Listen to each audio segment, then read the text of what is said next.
tulong.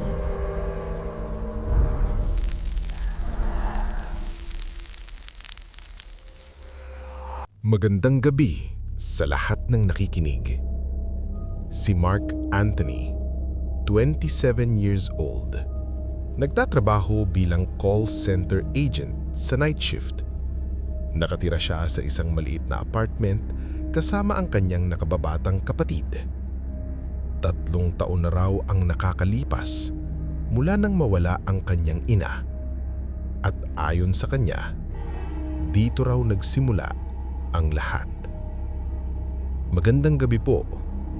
Kung maririnig man ito ng iba, sana hindi niyo isipin na nag-iimbento ako. Kasi hanggang ngayon, hindi ko pa rin maintindihan kung anong nangyari sa akin. Matagal nang patay ang nanay ko, mahigit 3 taon na. Hindi naman kami perpektong mag-ina, pero siya lang ang meron ako noon.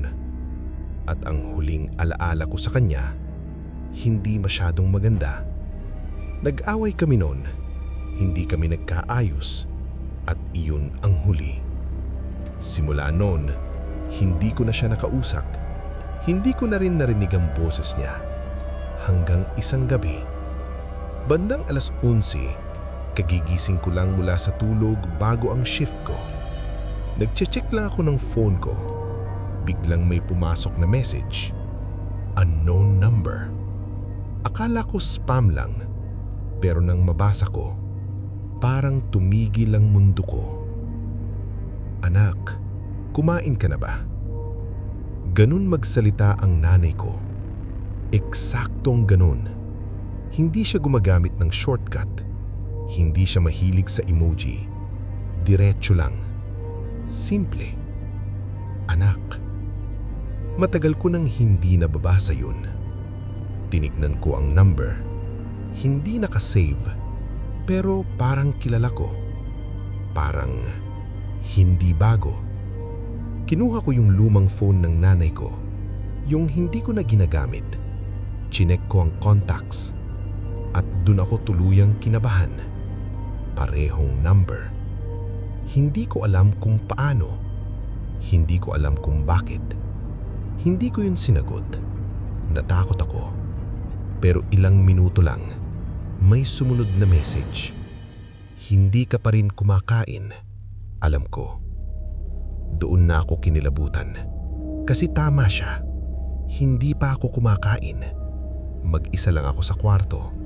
Walang ibang tao. At walang ibang nakakakita sa akin. Simula noon, araw-araw na siyang nagte-text. Hindi pare-pareho ang message. Parang may kausap talaga ako. Umuwi ka niya. Giniginaw ka na naman. Naalala mo yung ulam na gusto mo? Mga bagay na siya lang ang nakakaalam. Unti-unti, hindi na ako nakakatulog. Hindi dahil sa takot lang, kundi dahil may parte sa akin na gustong maniwala na baka siya nga. Na baka may paraan para bumalik siya. Isang gabi, hindi ko na kinaya. Sumagot na ako. Sino to? Matagal bago nag-reply. Tapos sinabi niya, Anak, ako to. Hindi ako naniniwala. Hindi pwede. Pero nagulat ako sa sunod niyang reply. Galit ka pa rin sa akin? Walang ibang nakakaalam nun.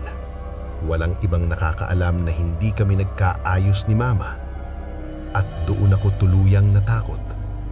Sinubukan kong tawagan ng number. Nag-ring, pero walang sumasagot. May narinig lang akong mahinang static at marahan na paghinga. At pakiramdam na parang may nakadikit sa tenga ko. Hanggang sa biglang naputol ang tawag.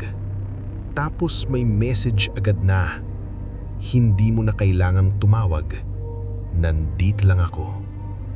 Simula noon, hindi na ako mapakali. Pakiramdam ko may nakatingin sa akin kahit saan ako magpunta.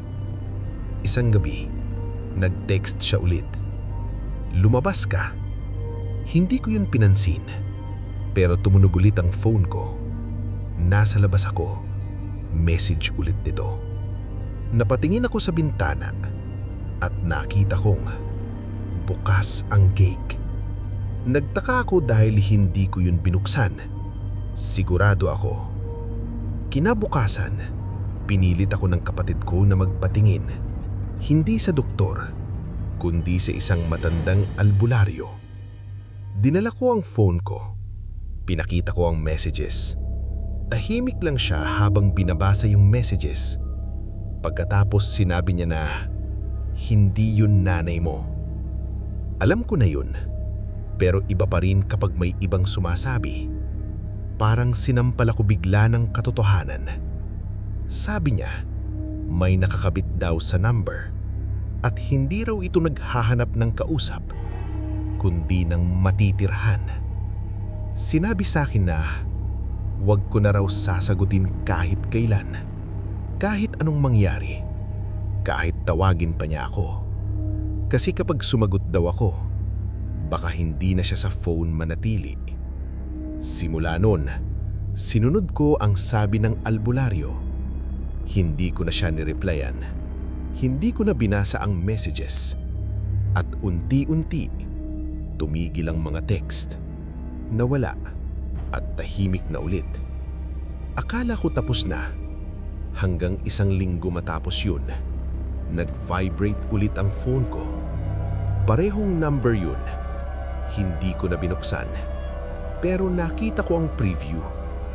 1 linya lang ang message. Anak, bakit hindi mo na ako kinakausap? Yun lang ang nakita ko. At hanggang ngayon, nandito pa rin ang number na yun sa phone ko. Hindi ko yun dinidelete. Hindi ko rin binablock. Hindi ko alam kung bakit. Baka siguro natatakot ako na baka kapag tuluyan kong inalis siya, hindi na siya sa phone magpaparamdam.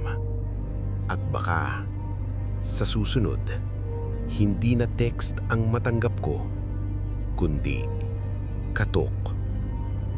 At iyon na nga ang kwento ni Mark Anthony.